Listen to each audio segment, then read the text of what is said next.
Good morning. We will spend time on the accounting equation today.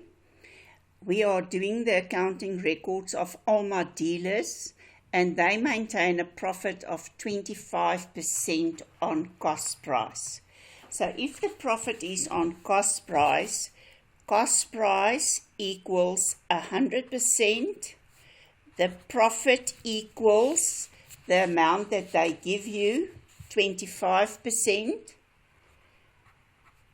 and the sales price equals 125%. Okay, so if we look at this first one, the sales price is 1,800. So if I want the cost price, the one that I want at the top, the percentage that we know, 125 at the bottom, times 1,800. So it's very important to determine whether they give you the profit on cost price or the profit on sales price, because the calculation is done differently. And this will give me 1,440 Rand. Okay, so because the profit is on cost price is 100, profit 25, so I have to add it, and that gives me 125. I'm just going to do the calculation for the second one as well. And there's a credit note for 600. So again, I'm going to say the cost price is 100. The profit is 25. The sales price is 125. And they tell me the sales price is 600 Rand. So if I want to know the cost price, I will take the one that we want, the percentage 100, over the percentage that we know, 125, times the 600, and that will give me 480 Rand. Okay, so we're going to use these calculations in the accounting equation. Okay, so first of all, we issue an invoice for 1,800 to Steyn for goods sold on credit. When we sell goods, whether it's cash or on credit, we have to do two double entries. So the one entry is at sales price and the other entry is at cost price. So I'm just going to do for this one the T accounts as well. So I will have a debtors control because I'm selling the goods on credit. So I'm selling it to my debtors. And I will have a sales account. Okay, so that will be for my sales price. So the one account must be sales because it's at sales price. Then I must determine, do I sell it for cash or credit? And in this case, it was debtors. Then I also have to record a double entry at cost price.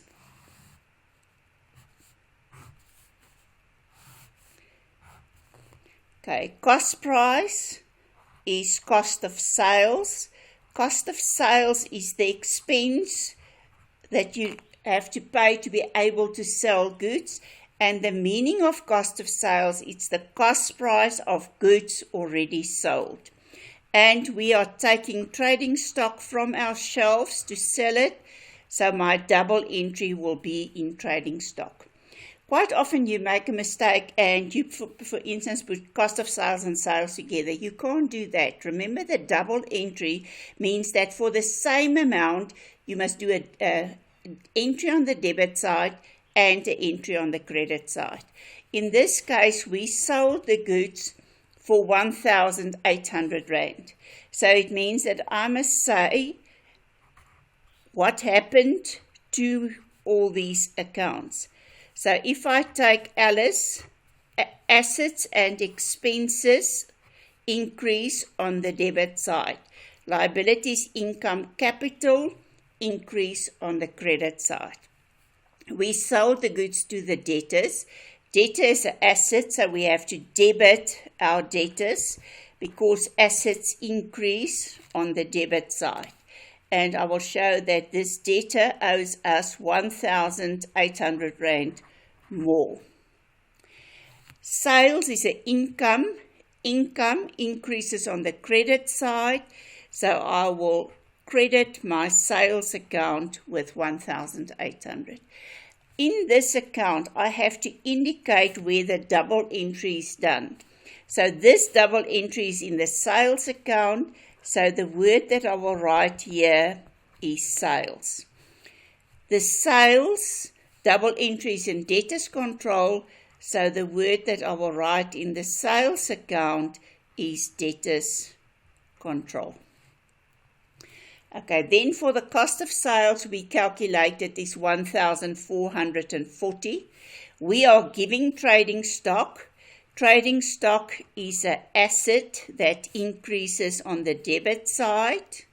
So we are giving trading stock. That means we have less trading stock, so we have to credit our trading stock account with a cost price of 1,440. So we have less stock available. And cost of sales is an expense, and expenses increase on the debit side. So assets and expenses increase on the debit side. This double entry is in trading stock, so I will write in this account that I will find the double entry in my trading stock account. This double entry is in cost of sales, so I will indicate that the double entry I will find in the cost of sales account. Okay, now this exact thing that we did here, we have to go and do in the accounting equation now. So I'm going to go to the page on the accounting equation, and I'm going to say we sell goods to the debtors, so debtors must increase and sales must increase. So the account debited is debtors control. The debtors owe us more money, so that means our assets increase with 1,800. Sales is the income out of this transaction. Sales increase on the credit side, so that means my equity will increase with 1,800, because if I have an income, my profits increase, so the owner gets more profits. And I will write the word Alice at the top, so that you can look at that Alice every time. Assets, expenses increase on the debit side. Liabilities, income, capital increase on the credit side. Okay, now what's important is that you must know what source document is used for this. When we sell goods to a debtor, we give an invoice to them. So for this transaction, we will have an invoice. And when we sell the goods, with the goods, we will give the invoice to the customer. So this is an invoice issued because we give it to them. Okay, so the document here is invoice. And it's an invoice that we issued to them. When we sell something on credit, we record it in the debtors journal. Okay, for the second part of this entry, we have to do the cost of sales. So we will say that trading stock is an asset that increases on the debit side. We're giving trading stock, so we're decreasing our trading stock. So it means that we will credit the trading stock account.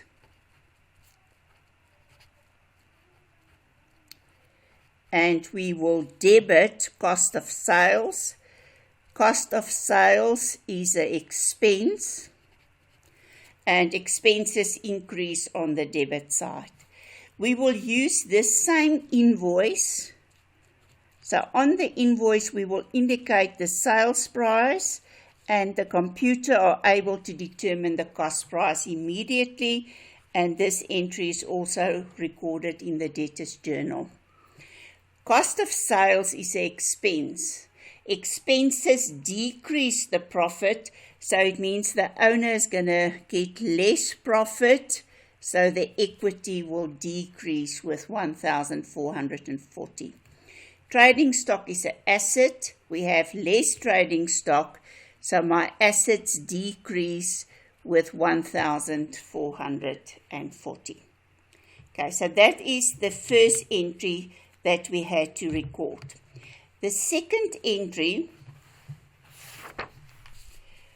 they say we issue a credit note to Steyn for goods returned with a sales price of 600. So this debtor is bringing goods back, okay, for 600 Rand.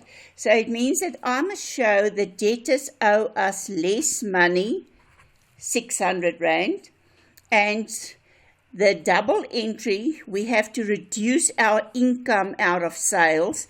So we will create a different account, debtors allowances.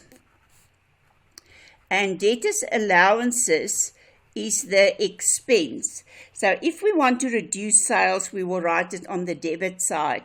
So at the end of the year, this debtors allowances will be transferred to the sales account to reduce the sales. During the year, we record it in the debtors allowances account.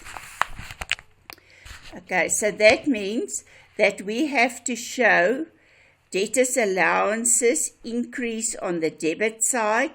The account that was credited is debtors control. So the word that I will write here is debtors control.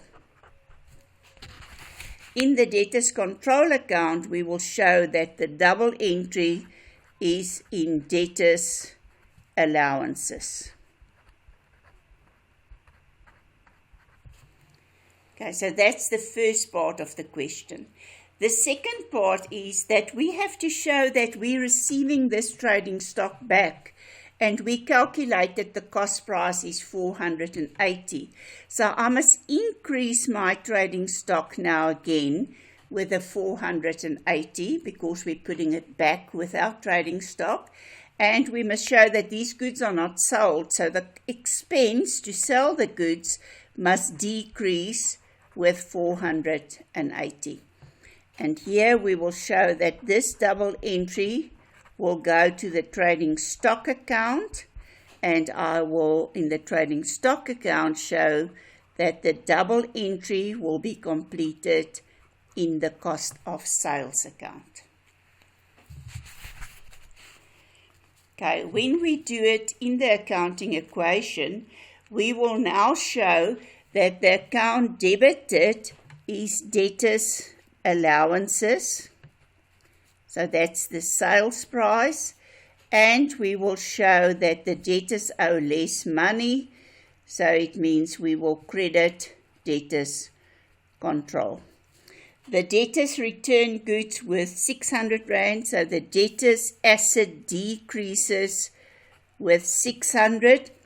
Debtors allowances is expense, so our profits will decrease, and that means the owner will get less profit, so equity will decrease. Now, if we look at this entry, when we sell goods, we issue an invoice. When they return goods, we want to show that we're going to reduce the debtors account on the credit side. So we issue credit note issued. So you see in the debtors, both of them are issued. If you issue an invoice, it's debtors control. If you issue a credit note, it will be in the debtors control account. So my source document will be a credit note issued. This is in the debtors allowances journal. And then again for the cost price, we will show that it will appear on the same credit note issued. The computers will be able to determine the cost price. The trading stock is coming back, so we have to increase our trading stock. and we have to decrease the cost of sales. So that means trading stock increases with 480 and cost of sales decreases, and if expense decrease, my profits go up, so my equity will increase with 480. In number 3, we issued a check to pay for stationery purchased. Okay, so the account debited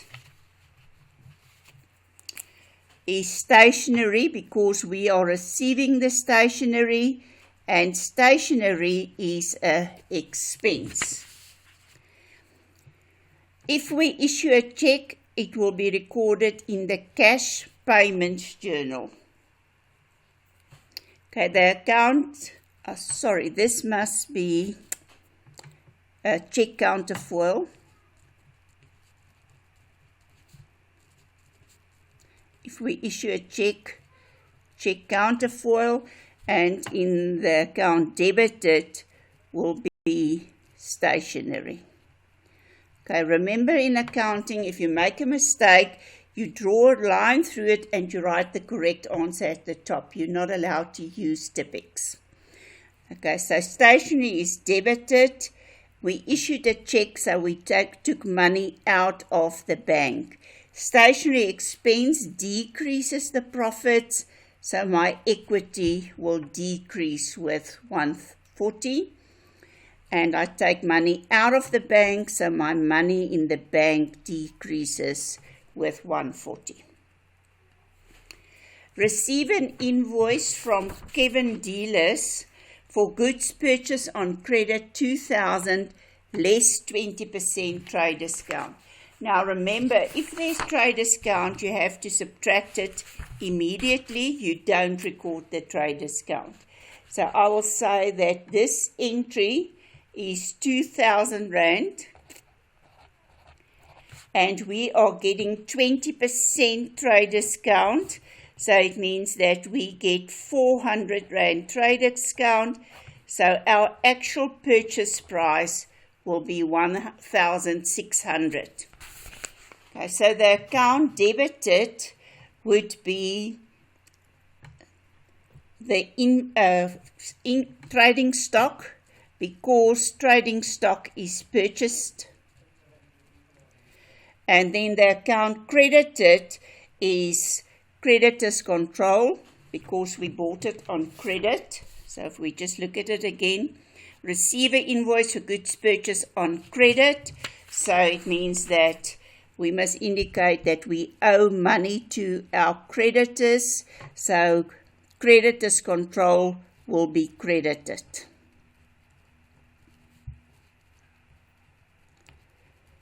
Okay, and trading stock will be debited. When we buy inventory, we receive an invoice and it will be recorded in the creditors journal. So it is invoice received.